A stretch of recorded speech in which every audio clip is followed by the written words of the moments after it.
Caesarean అయిపోయింది, బాగా నడుము నొప్పి వస్తుంది, ఎందుకంటే వెన్నుకి ఇంజెక్షన్ చేశారు కదా స్పైనల్ అనెస్థీషియా, దీనివల్ల బాగా నడుము నొప్పి వస్తుంది అని చెప్పి చాలా కామన్గా కంప్లైంట్ చేస్తారు. ఇవాళ మనము అసలు వెన్ను నొప్పి ఎందుకు వస్తుందో తెలుసుకుందాం.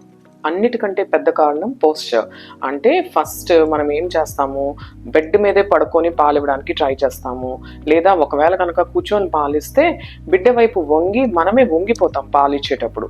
అదే కనుక కాలు కింద ఒక మంచి సపోర్ట్ పెట్టుకొని, వెనకాల వీప్ వెనకాల ఒక మంచి పిల్లో పెట్టుకొని బిడ్డని కనుక ఈ లెవెల్కి ఎత్తి పాలిస్తే మనం వంగకుండా స్పైన్ స్ట్రైట్ పెడితే చాలా వరకు నడునొప్పి రాదు.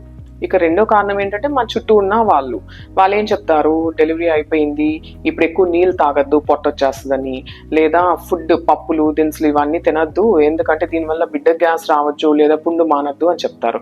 అసలే ఎక్కువ తినాల్సింది ప్రాపర్ డైట్ తినాల్సిన టైమే మన లాక్టేషన్ పీరియడ్, అంటే మనం పాలిచ్చే టైం. ఈ టైంలో కనుక మనం సరైన ఆహారం తీసుకోకపోతే మనకి ప్రోటీన్ లోపాలు కాల్షియం లోపాలు జరుగుతాయి, దీనివల్ల నడుము నొప్పి వస్తుంది. తర్వాత వాటర్ తాగితే పొట్ట వస్తుంది అనుకుంటారు. వాటర్ తాగితే పొట్ట రాదండి, అది వచ్చేది ఏంటంటే ఇమీడియట్గా బ్లాడర్ ఫిల్ అవుతుంది, దానివల్ల కొద్దిగా పొట్ట ఎత్తుగా అనిపిస్తుంది.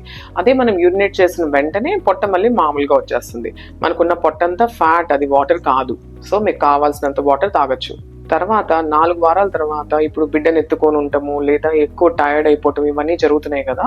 4 వీక్స్కి స్ట్రెచింగ్ ఎక్సర్సైజ్ లాంటివి స్టార్ట్ చేసుకోవాలి. మినిమం బాడీని కొంచెం స్ట్రెచ్ చేయడము, యోగా స్టార్ట్ చేయడం ఇలాంటివి చేస్తే చాలా వరకు మనకి మొబిలిటీ అంతా జరిగి చాలా ఫ్రీ అయిపోతుంది అనమాట బాడీ.